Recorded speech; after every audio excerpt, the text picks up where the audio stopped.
Well, I want to look at all of these exciting friends of mine. Welcome, everyone.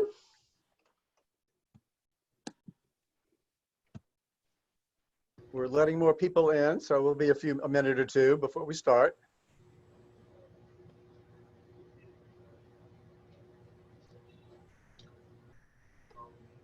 Oh, I see people I know. I know it's almost like looking out into a bookstore audience.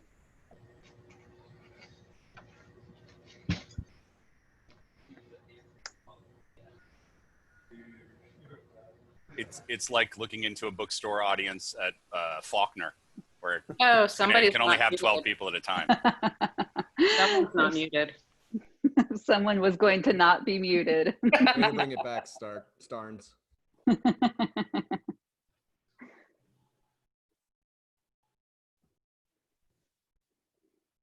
See some familiar faces here. Welcome, everyone.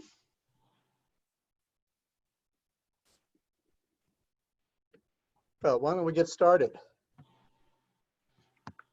Anyway, hello, everyone. I'm Britton Trice with Garden District Bookshop, and it's my distinct pleasure to welcome everyone today to celebrate the publication of Iris Cohen's new book, Last Call on Decatur Street. We're really excited to have Iris here virtually.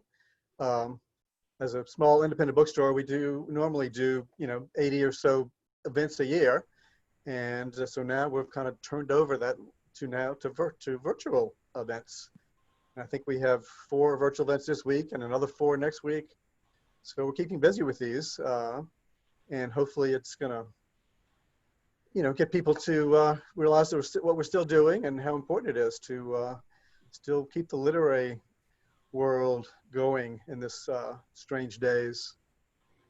But anyway, so today we're going to have Alison Fensterstock is going to be in conversation with Iris, and Alison is a writer and commentator of culture and music, and has been writing for 20 plus years, and specializes in, well, I don't know if he specializes, but writes a lot about New Orleans, and very familiar person here in town writing about our culture. So I want to welcome Alison, and Alison is going to introduce Iris. Anyway, if people have not purchased the book, we certainly welcome book sales. You can go on to our website, and I think Kathy Daneman is going to post that link. Go on our website, and Iris has sent us some signed book plates, so we do have some signed books available. So anyway, right now I'm going to turn it over to Alison and Iris. You're all welcome. All right, thank you so much. Yeah, Thank you. I'm very excited to introduce my friend of 20 plus years, Iris Martin Cohen. We are here to celebrate the launch of her second novel, Last Call on Decatur Street. The first one was The Little Clan. You can, I believe, buy them both through Garden District Books. And this is a really exciting one, I think, because it's a look at a time that we both lived through together in New Orleans that was very special, and in retrospect, something that I don't know, might never happen again. But we'll talk more about that. We also, if you guys hang on for the end of this conversation, we're going to have an original burlesque routine from Trixie Minx at the end of this that is themed towards the book. So yeah, I guess we'll get started. So Iris, this is called Last Call on Decatur Street. It is set mostly on Decatur Street. And I wonder if you would talk a little bit about what that means, about what Decatur Street was like in the years leading up to Katrina at the turn of the millennium. All right, first of all, I just want to say welcome everybody and cheers. I have my glass of champagne. Everybody raise your cocktail in the spirit of the book.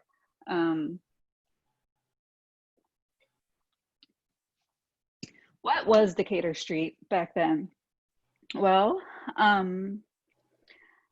I wanted to write about it because I feel like when people often write about New Orleans, there was a part of a New Orleans that I thought of my New Orleans that I didn't see represented as much, and kind of the locus of that all seemed to happen on the lower end of the French Quarter. And it's kind of hard to describe, you know, it was like a whole sort of subculture of kind of punks and weirdos, and there's a lot of burlesque going on at the time, as we know. And I think actually, Alison, you described it wonderfully. It's like this phrase that has lived on in my memory for maybe 20 years when you were talking about Zot's coffee shop, which is on Royal. And you said that all of the patrons wanted to look like haunted Victorian dolls and dead French sailors or something to that effect. That's very accurate, yeah. And I remember thinking, yes, so I don't know how would you describe? I feel like you also spent those years sort of covering that beat. Also for anyone in this Zoom that is not personally friends with us, like Iris and I were roommates in the early years of the 2000s, very close to Decatur Street, to Lower Decatur Street. So the scene and setting of the book is also something that we both lived through in person together, which is why it's really exciting that we're talking about it, and also potentially embarrassing or strange in some ways. But yeah, one thing I think about a lot when I talk to people that have moved here more recently is also something that you actually have your protagonist, Rosemary, mention in the book, right? Is that there are people who come to New Orleans and experience it and get super deep into this precious and important indigenous culture, which I have also spent most of my professional life writing about, right? Like, I think you have Rosemary say like, oh, there's people that want to tell you about Cosmo Matassa's studio and the Mardi Gras Indians and all this stuff, but the lives of certainly white people who grow up in New Orleans, and certainly white punk rockers that hung out on Decatur Street in the late 90s and early 2000s, was very different from that. And you also have, you know, your character Rosemary grew up in Broadmoor. Her friend, who is African-American, Gabby, grew up in Gentilly, I think. Mm-hmm. And there are all of these other extremely real and personal New Orleansnesses that are not the fodder of tourism and fantasy, and also like extreme influence on American culture that's very important. But anyway, you should be talking more. I'm the interviewer.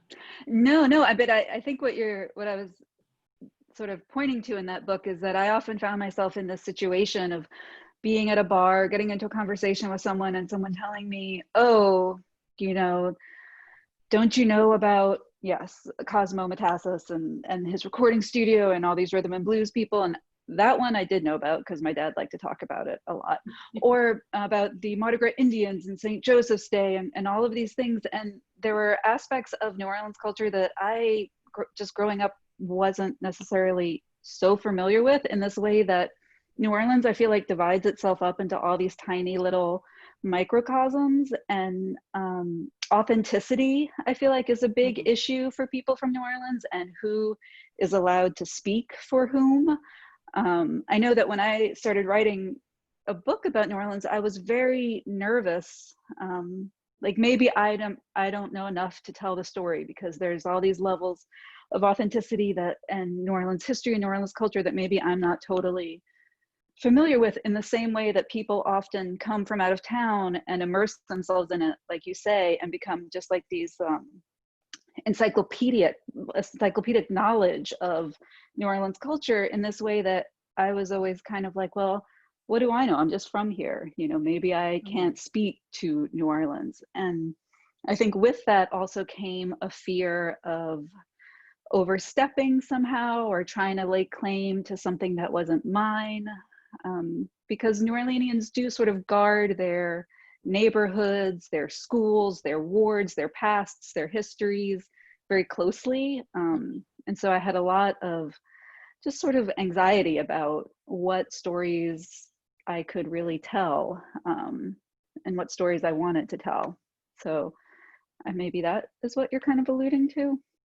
And also, right, I mean, as you said, like neighborhoods being very specific, like the French Quarter, which you wrote about so eloquently in this book, actually has like a very strong and nuanced history of bohemian transplants making it their own. I mean, you have like John and Gypsy Lou Webb, you know, doing. I see you're doing it to me right now. I don't know who that is.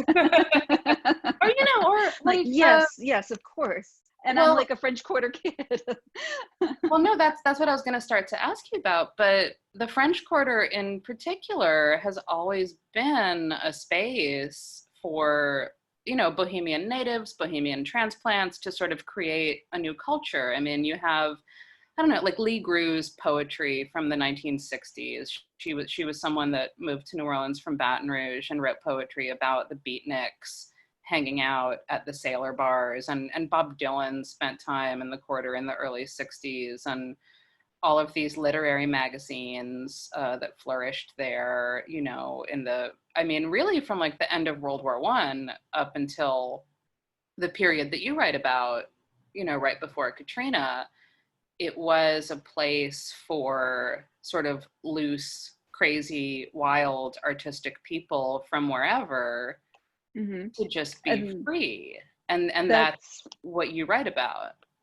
That is, I mean, that's definitely how I ended up going there, is because my parents moved there to be a part of that bohemian lifestyle.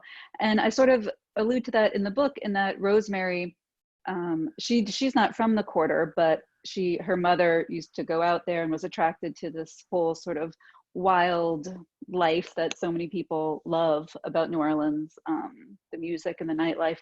And there's a way in which she kind of finds herself following in her mother's footsteps, and it ends up sort of taking her to kind of a reckoning, because a lot of this book is about sort of inheritance and the things that are kind of passed down, and the cycles that we kind of find ourselves in, especially, or I don't know if especially, for me, what I noticed, because it's where I'm from, is in New Orleans, the ways that we do that.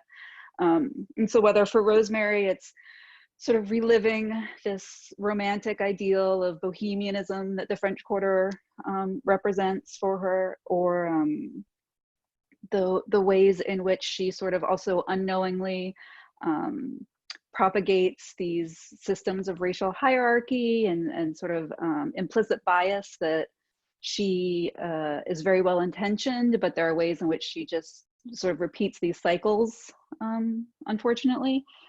So I was very interested in just the way tradition and history carries through and repeats itself right up until Katrina, because partly I haven't lived so much in New Orleans since then, but also it felt like kind of that was the end of a certain kind of civilization in New Orleans that then got really changed, exposed after that happened to all of us. So I think that's why I set it in 2004, right before all that happens.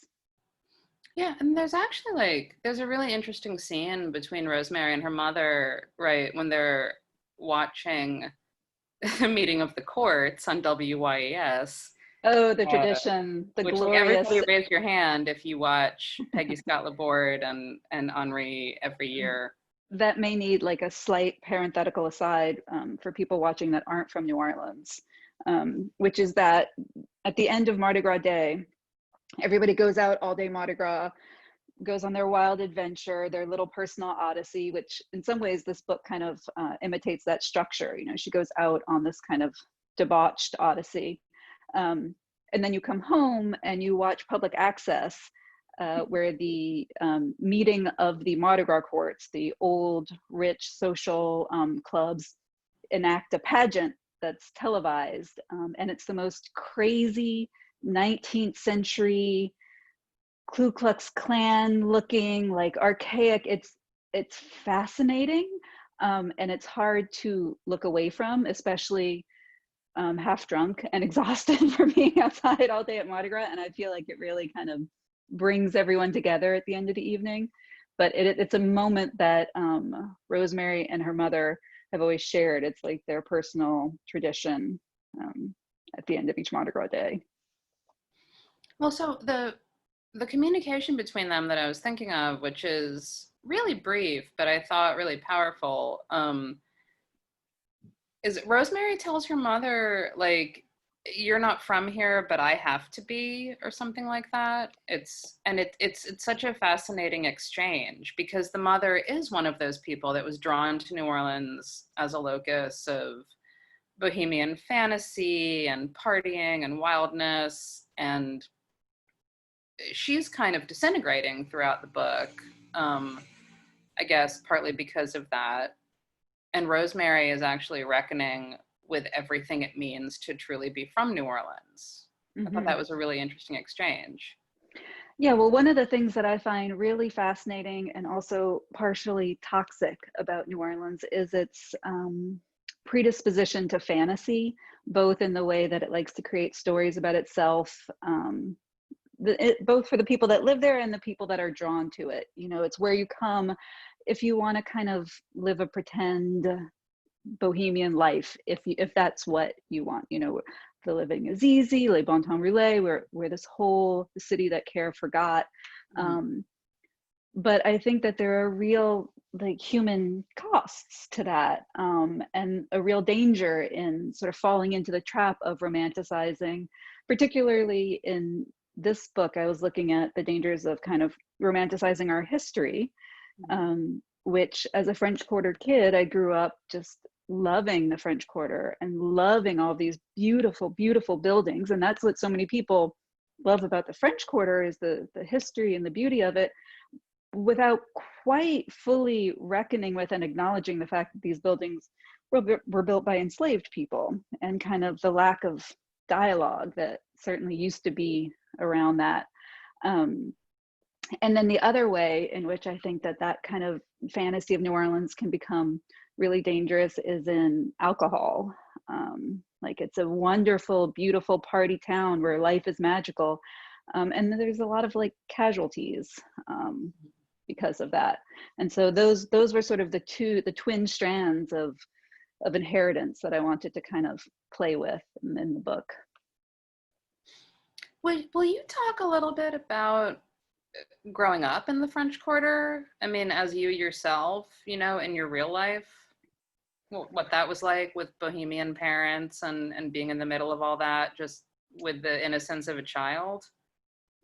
I mean, it was great. It was a little removed from reality, in that there were not really any other children in the French Quarter, and people were always very surprised that I lived there. And I feel like there was often a lot of hesitation about play dates. You know, nobody wanted to send their little kids over to play with us. And so there is an aspect of kind of ordinary American childhood that definitely wasn't happening. But then on the flip side, I was just exposed to this amazing, amazing cultural tradition of just a life that doesn't happen anywhere else in America, I don't think, besides in the French Quarter.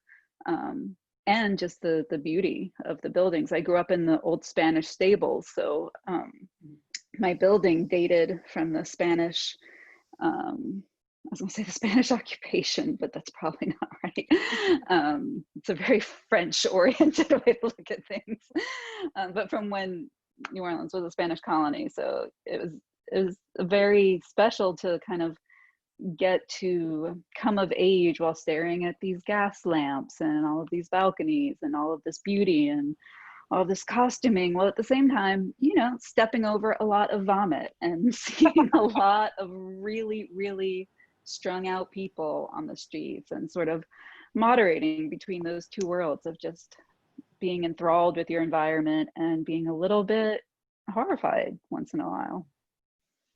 Oh, by the way, I saw a new comment come up in the chat, and I wanted to make sure you guys all know, if you have questions or comments, like, please put them in the chat. That's in like the bottom middle center of your screen. And then I think as we get closer to the end, we'll open that up and bring them out.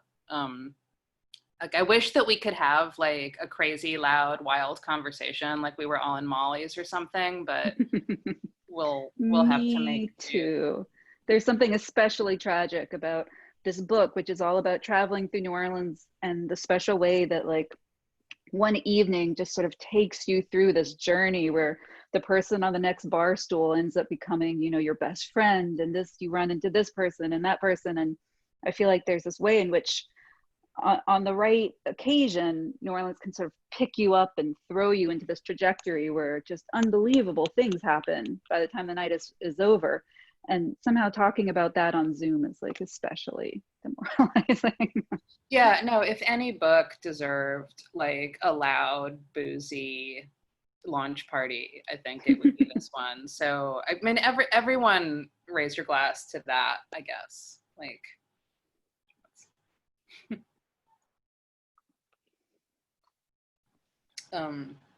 I guess so. We just started talking a little bit about Mardi Gras, and you chose deliberately to make this take place on Twelfth Night. And it's a transformative book. Rosemary goes through a period of intense personal reckoning and transformation in the course of one night, and you made it Twelfth Night. So for especially for everyone who is here who's not from New Orleans or familiar with Twelfth Night, will you explain a little about what that meant? Sure. So Twelfth Night is the first night of the Mardi Gras of the carnival season. It's January 6th every year. And then the carnival season goes from there until whenever Ash Wednesday falls. And that changes depending on the church calendar. Sometimes it's very short, sometimes it's very long. So I wanted to start it on that night, one, because it's called the Feast of the Epiphany. It's a arrive to present their gifts. So it has kind of overtures of wisdom, of learning something, of epiphanies. But also Rosemary at the beginning, she has this kind of tragic thing happen to her. And then she realizes it's 12th night, and she kind of thinks in her head, oh, thank God, you know, I could be drunk for the next 5 weeks and nobody would even know the difference, because we're all about to be swept up in this magical season where everyone's partying. And it I feel like it's a good way to sort of allude to the ways in which carnival season, as magical as it is, and I adore it, can also sort of distract from or cover a multitude of other ills, in this way that having this beautiful civic experience together can sometimes create maybe like a kind of false catharsis, where we kind of don't really deal with our problems because we're having this beautiful, joyous, weeks-long experience together as a city.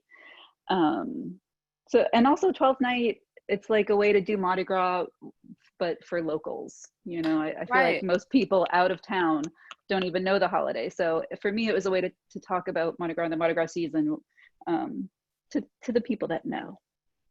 Yeah, that was actually one thing I wondered. It was like, okay, if you're gonna pick a very symbolic moment in a season that is very symbolic of, you know, transformation and catharsis, and you chose 12th night as opposed to Mardi Gras Day and Ash Wednesday, and that was clearly very deliberate. Yeah, it's too Mardi Gras Day is like too obvious. Right. I always feel like 12th night is the real Mardi Gras for some of us. And I always went to a very special 12th night party every year, so I have very, very fond memories of it. And it's probably my favorite holiday. Well, also it's the first time you get king cake, because everyone that's not from New Orleans who doesn't know, you can't buy king cake except for during carnival season. You're just not allowed to eat it. And king cake is my favorite thing to eat in the entire world. And so just waiting until January 6th and just eating a whole king cake. Yeah, it's a good day. And also for anyone here who's on New Orleans Twitter, we are just going to ignore that tweet from the New Orleans Tourism Board from yesterday. Right. I don't know if you saw it. They said I saw it. I follow New Orleans okay. Twitter. No, there was some king cake debate happening on New Orleans Twitter. And I feel like we have to have standards, right? Like, well, actually, let's go back to defining terms a little bit too, because this is also set in the world of the turn of the millennium burlesque revival. Mm-hmm. Just talk a little bit about that. Where did that come from? What was it about? Well, that came from my own experience, as you know, of being very much a part of that world. I feel like at the late 90s and early 2000s, the burlesque revival really started getting going. In New Orleans, it was the Shim Shamettes, of course, and Lorelei Fuller and Nina Bozak, and all of them that started their troupe in the Shim Sham. And you started the first burlesque convention in 2001. And that was when we saw the girls from each different city. There was really only like one troupe per city at that time. And there was just something, it felt very special. I feel like it had come out of it was like the confluence of sort of riot girl era third wave feminism, and also kind of like swingers vintage culture was kind of happening at the same time. And all of a sudden just every cool girl was doing it, sort of mining this particular vein of past femininity in new ways, and finding new sort of cool ways to reappropriate the male gaze, I think is what we were all doing. This book allowed me to kind of look back on that moment in ways that I hadn't really been processing at the point. Like right now I follow a lot of historical costumers on Instagram, and they all have pins that they made that say vintage style, not vintage values. And back then we didn't quite take it there. You know, I don't think that anybody, I think everybody was very well intentioned, but I know, at least from my own experience, I hadn't really quite thought through what this kind of prioritizing of vintage culture might look like to someone, say an African American, which ends up being sort of one of the turning points for Rosemary and Gabby, who are these lifelong friends.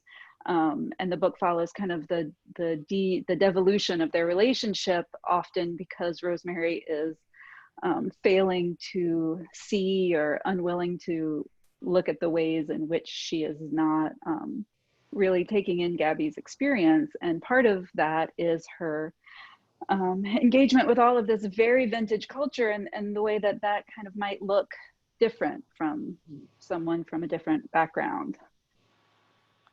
Yeah, no, I feel like at the time when you and I were in high school and college, third wave feminism, you know, as it were, and Bitch magazine and Bust magazine and all of these, you know, clip art cultural things that were part of our zeitgeist were very much about taking a look at mid-century femininity and turning it on its head, or examining it, or using it in burlesque, you know, in this sort of like ironic display of female sexuality, or in domesticity, you know, in the revival of crafts and cooking. But I mean, yeah, you're absolutely right. It was mostly white people, you know, doing their re-examination from a gendered point of view without thinking about race. And you have a scene, I think there's a pivotal scene where Gabby and Rosemary, the black and white friends, you know, that drive the book, have a fight during a burlesque show where Gabby, who is African American, says, like, you know, I'm not interested in the 50s at all. Like, yeah, I believe she says it looks like those guys would prevent me from using a water fountain or something. Like the very aggressive way of which that reads so differently to her. And I was trying to really implicate Rosemary's blindness in that this is the person that's most important to her in the entire world, who she's devastated at losing this intimacy, and yet the total inability of her to see things from her friend's perspective. Yeah, I really wanted to kind of hold her feet to the fire for that. No, and I think it's really great craft, the way you do this slow reveal throughout the book with scenes from their friendship over the years, because they have a very true and organic and loving friendship that is also like fairly natural for friends in New Orleans at a magnet school in the 80s and 90s, like Franklin or something, where, you know, it's a white woman or a white girl and a black girl who are very close because of their shared interests, and in this case, shared nerdiness. But they are from worlds that they can never quite entirely understand each other. So you have these scenes of their friendship starting from when they were very small, you know, going all the way through high school up until their ultimate blowout, that show the blind spots that Rosemary, the white girl, had. That must have been really tough to write out.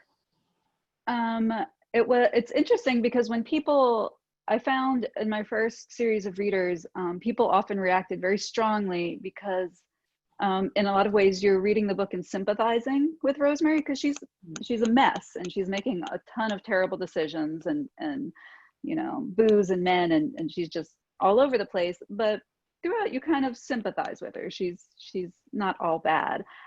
But there are these places where she has these kind of glaring lapses, and I feel like often readers felt really implicated in those moments and didn't like it. You know, they were saying like, well, is she racist? You know, or is she not? You know, who is the moral lodestar in this book? Like, who is the person who's saying, no, that's not, you know, how things are supposed to be? And it was very important to me that there not actually be one, because I think that's the kind of discomfort of race in America, and especially in New Orleans, is that it's, you know, it's not clear cut. It's often the well-intentioned. It's the people that would never think of themselves in that way. And so I wanted to really explore that sort of uncomfortable gray area. And then also, I sort of lost my train of thought. Yeah, I don't remember. No, I mean, I think they clearly have a very true friendship. And if I'm not mistaken, a lot of the scenes that really explore their early interactions were added in a later edit than the first one that I read. So that might have been a response to people just wanting to see more of Gabby. But, yeah, well, I think it was really interesting also because, like, you get to see their friendship, and I feel like it is very true, and they do love each other. But there's also just this problem of the society they grow up in, and this kind of history of silence around these issues where, I mean, I noticed it very much growing up, where Black people don't want to get into it with white people, understandably, because like white people are a whole mess in the South, and white people don't want to bring it up because they're polite and it's not something that's spoken about. And so you just end up with this gulf of silence, even in these very intimate relationships, that feels very hard to cross, especially as a young person, as a child. I remember feeling very acutely like something is very shameful around all of this, but I don't actually know how I'm supposed to talk about it or talk to it or through it, and really just kind of not knowing what to do with all of that. And I'm hoping that maybe things are different now. Like, this is very much a book of an earlier moment, and there's certainly like so much more dialogue and people talking about things that I never thought New Orleanians would be talking about, which is very hopeful these days. But 20 years ago and 30 years ago, it felt very much a taboo thing for people to talk about.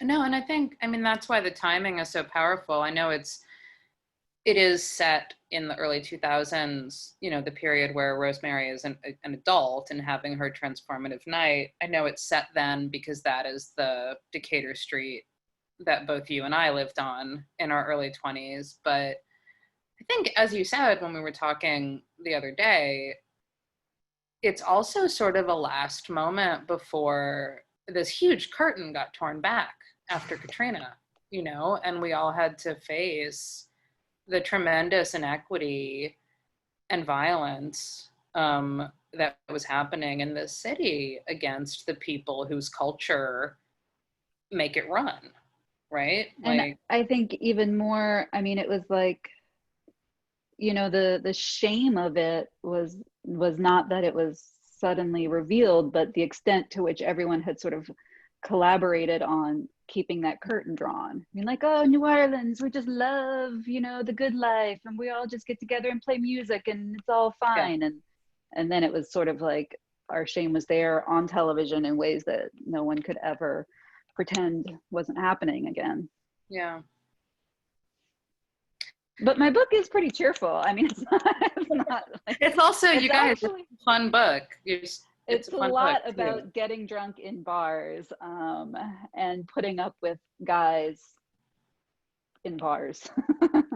I've had a lot of interviewers really pick up on the portrayal of men in this book. I think people get a little sensitive about the implication that maybe they may have once bored a young woman on a bar stool.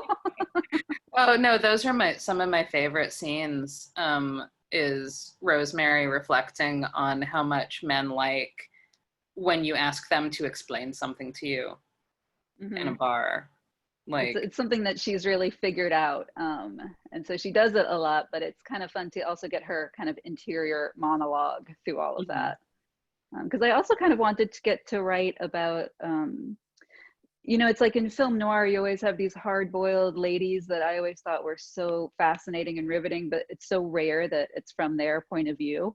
And so in my mind, this is kind of like a Philip Marlowe novel, or like a film noir that goes through the night following these ne'er-do-wells in the seamy side of a city, but through the eyes of a woman instead of a man, and sort of she has a different take on some of these things. yeah, let's talk a little bit about that. That is a little bit zeitgeisty, is the destructive or unlikable female protagonists. Like, you know, I've been voting on the Pinkley Prize for a couple years, which is a New Orleans prize for crime novels by women. And we've had, I think there's a good Venn diagram of people who are interested in this book, who are also interested in noir and crime writing. So I think we can all agree that there's been this tremendous rush of unlikable, you know, destructive, violent, like just problematic female protagonists in literature, you know, especially in crime and stuff like Gone Girl et al. And Rosemary is like really fucked up and not always likable and not always being nice to people or nice to herself. What was it like writing that? Like really wanting someone to not be beloved? Well, that part felt very easy. I don't know. I didn't feel like making any excuses for her. And I love women like that. So I was just very happy to make another one and to be kind of unapologetic about it. And my hope is that she's kind of leavened by a couple of things, which is that she's funny. And she actually does kind of have a sensitive heart to things around her. Because if it's someone who's just absolutely terrible, it's a lot harder to stay invested in them through the whole course of a novel. So with her, I really tried to kind of walk the fine line of she's making terrible choices and just kind of you're gritting your teeth half the time, but then she'll make a really funny observation about the terrible things that she's doing, and it kind of redeems her, at least for that next paragraph. What do you think happens to her in the end after her night, you know, where she resolves some things, or she gets at least, she knocks herself out of stasis a little bit. She gets to see her friend Gabby again. She gets to resolve. I mean, I don't know, I don't think we're supposed to discuss the end of the book. No, I'm trying to be very vague, but like, What do you think happens to her next? You know, do you think she gets better, or do you think she just sleeps it off and does it all again? I don't know if people get better, but maybe people become more awake, you know? I think she's maybe it's less of a journey towards any substantial change and more kind of an acceptance of herself and New Orleans as a complicated, kind of messed up place, but you love it and it's home, and maybe that's just where you land. I don't I don't see her, you know, maybe she'll clean it up a little bit, but I don't really see her having any huge life changes. She is who she is. Like she says, it's in my blood, it's in my bones. Like this is you know, there's good parts and bad parts. I don't know where she goes from here. Well, I think this might be my last thing before I go look in the chat, because we're at like 1:45. Yeah. But what I'm very curious about is this idea of nostalgia, right? Because I don't know if you've been thinking about it. I've been thinking about it a bit as we've entered our early 40s, as you can look back at a time that is so far away, right? And be like, oh my God, that was 20 years ago. And yet, in fact, I was an adult then. And I was doing adult things. And I think that's a lot of what your book is about. And also your first book is looking at women in their 20s, you know, who have full agency, you know, who are out on their own, who are doing things. And you're looking at it from the point of view of someone who's 20 years older and thinking, oh my God, what the hell were you doing? I don't know. Do you find that, is that exciting? Is it cringeworthy? Is it liberating? Yeah, it feels really relieving. It was like I needed to figure out what I was doing in my 20s. And it's kind of ironic because as I was living in my 20s, I knew that I wanted to be a writer my whole life, but I wasn't writing.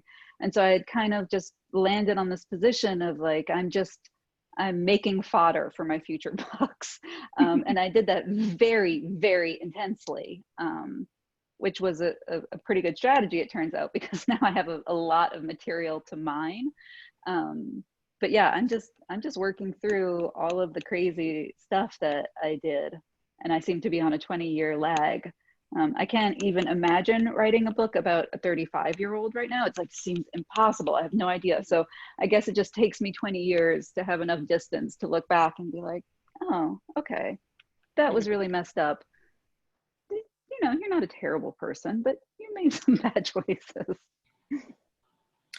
Well, I mean, also, what about, I mean, both of your books are set in sort of scenes and contexts that you did live through. It's both, you know, your first book, The Little Clan, which I think you can also buy from Garden District Books, I'm sure, was set in a literary club in New York in the 2000s, which you also founded a literary club in New York right after Katrina. A little autobiographical. It was also right before the financial crash. I love moments before implosions. It just feels like a real satisfying thing to go back and kind of explore. You're a Gilded Age writer, repeated Gilded Ages. But no, how do you navigate trying to write about things you experienced in your own life with enough distance to do it? I don't know if dispassionately is the right word, you know, do it carefully or.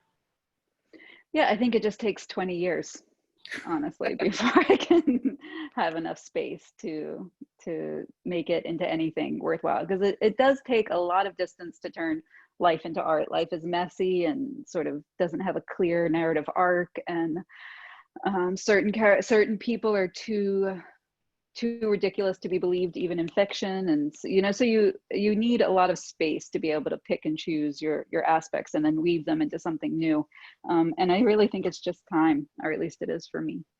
All right, well, maybe in 2040 we'll get a pandemic pre-COVID from Iris Martin Cohen. I'm gonna open the chat window and see what kind of questions we have. While I scoot the window over to the right. we do have some comments. Oh, we have DC Harbold fell in love with Rosemary. I would expect nothing less. She's your type. She absolutely is. Oh, we just have a bunch of like, I love you, Irises. That's awesome. Oh, thank you, here friends. we have one about your timelining. This is so, did you always have multiple timelines in mind when you started to write the book? I guess explain to people how the timeline worked if they haven't. Well, so I definitely wanted, I just knew that I needed to write a book that took place over the course of one night. There's just something about a night in New Orleans that can take you on such a journey. And then suddenly the sun's coming up and so many things have happened. It just, at least I had many of these experiences where all of a sudden you've lived a whole lifetime over the course of one night. So that structure was very important to me. And as I was going in, I just realized how much of her background needed to be filled in for the night to have its full resonance. And then it's just a question, it's just like craft stuff, like how do you fit that much flashback into a book without annoying people? And so just having two sort of ongoing timelines was the cleanest and least distracting way to do it.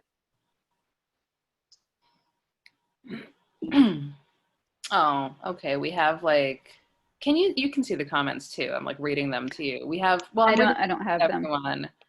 We do have a comment from Will saying that he really wanted to be able to go down to Molly's or the Shim Sham and read this with a beer. So this was good vicarious living.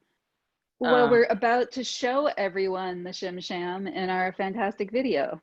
I know, we're about to go there. Let's just all call it the Shim Sham. Okay. We have another question. Well, I'm going to paraphrase this. It would be like, what do you think your trajectory in life would have been if you had stayed in New Orleans? And what do you think Rosemary's would have been after the events of the book? Well, for me, it was absolutely clear that I had to get out of New Orleans or I would have just self-destructed. New Orleans puts me into, I don't know, some kind of weird ecstatic state where I just want to be like drunk and exploding with feathers and rhinestones and like shooting comment like just through the sky crashing into the gutter. And I was like, that's not going to work past age 23, I don't think. If I'm ever going to get it together enough to write these books, I have to leave town. I can't be here. And it still happens every time I go home for a visit. My heart just swells in this way where I think, oh no, I better get out of here soon. I know, and they always have like a second glass of wine. I know, it's true. I'm very moderate now in my 40s. I'm always like, Alison, I've had 2 glasses of wine. Give me a drag off your cigarette. It's wild in here. So some things have changed. And I don't know what Rosemary, I wish the best for her. I mean, I think she's clearly in New Orleans to stay, but I'm hoping that she finds some sort of self-acceptance maybe so she can just kind of tread more lightly in her life than she has been thus far.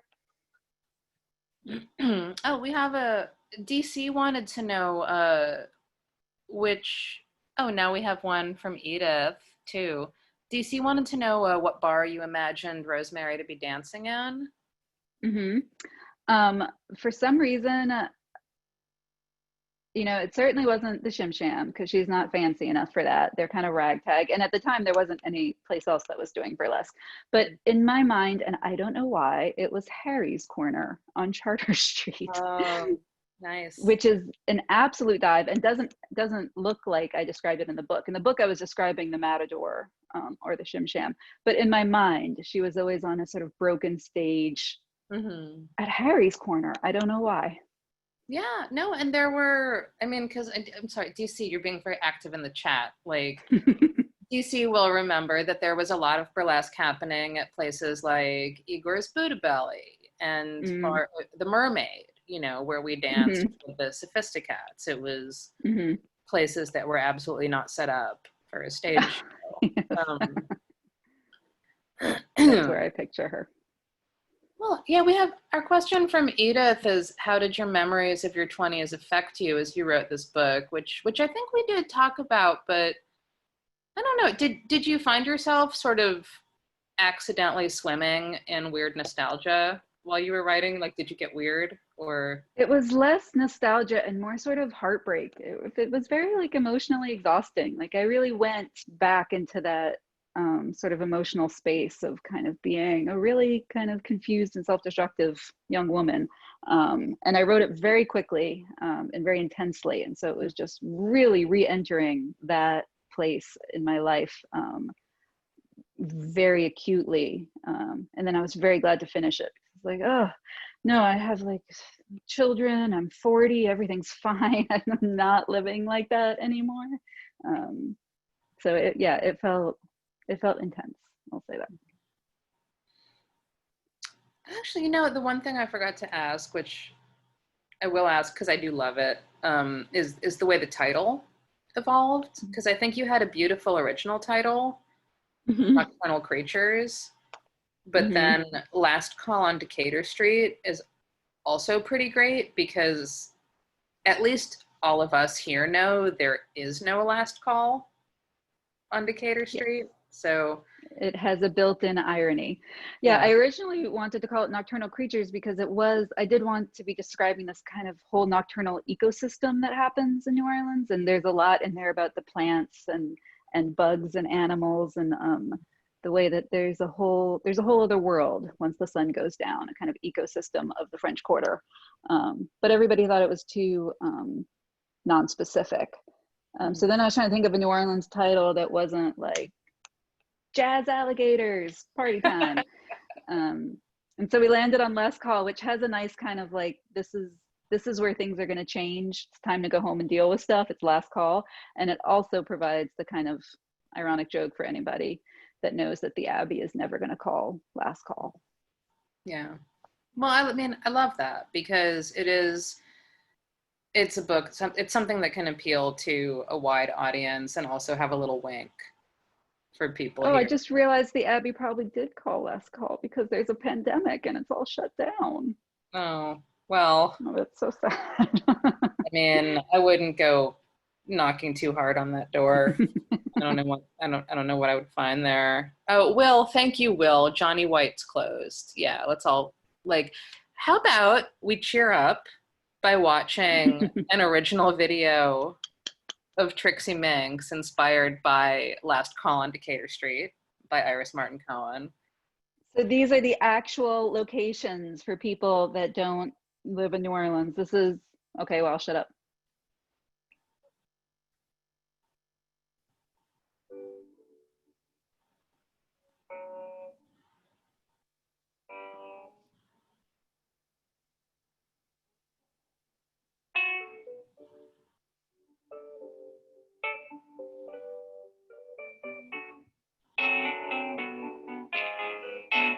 When I get too much Decatur Street, I burn out and I can't find my feet.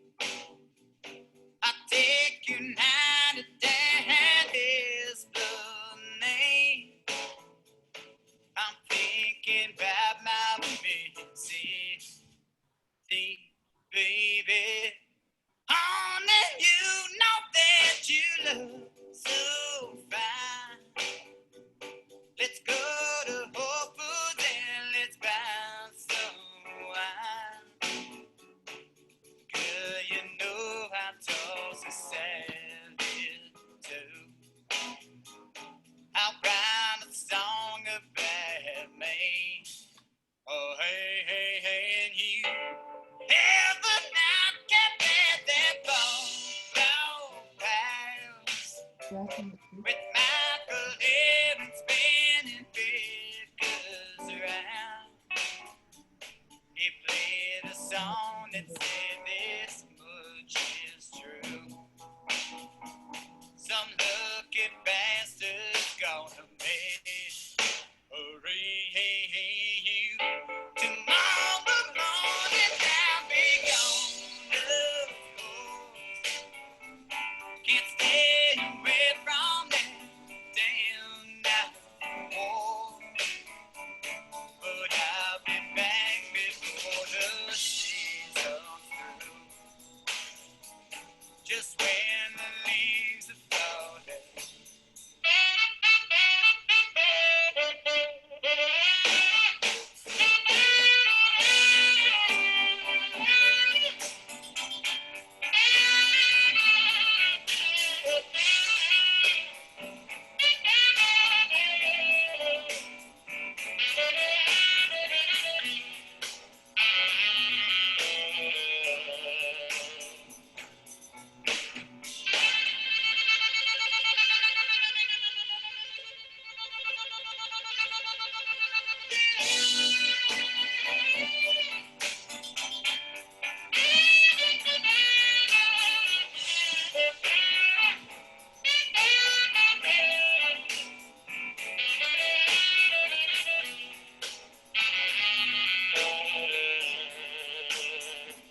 Tomorrow morning I'll be gone, of course. Can't stay away from that damn night.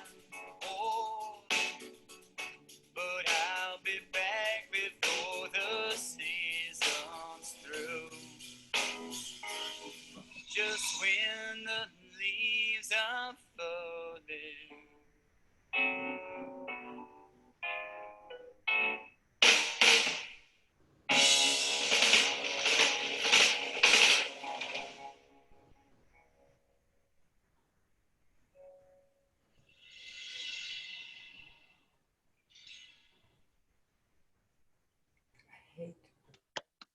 Yay, Trixie. Yay. All right. I guess thank everyone so much. Thank you, Iris. Thank you, Trixie, everyone that came. I wish I could meet you all at the bar. I know. Paperback launch. We all Yeah. have a date somewhere outside in a year. Yeah. Bye. Thank Bye, you everybody. so much for coming. Bye.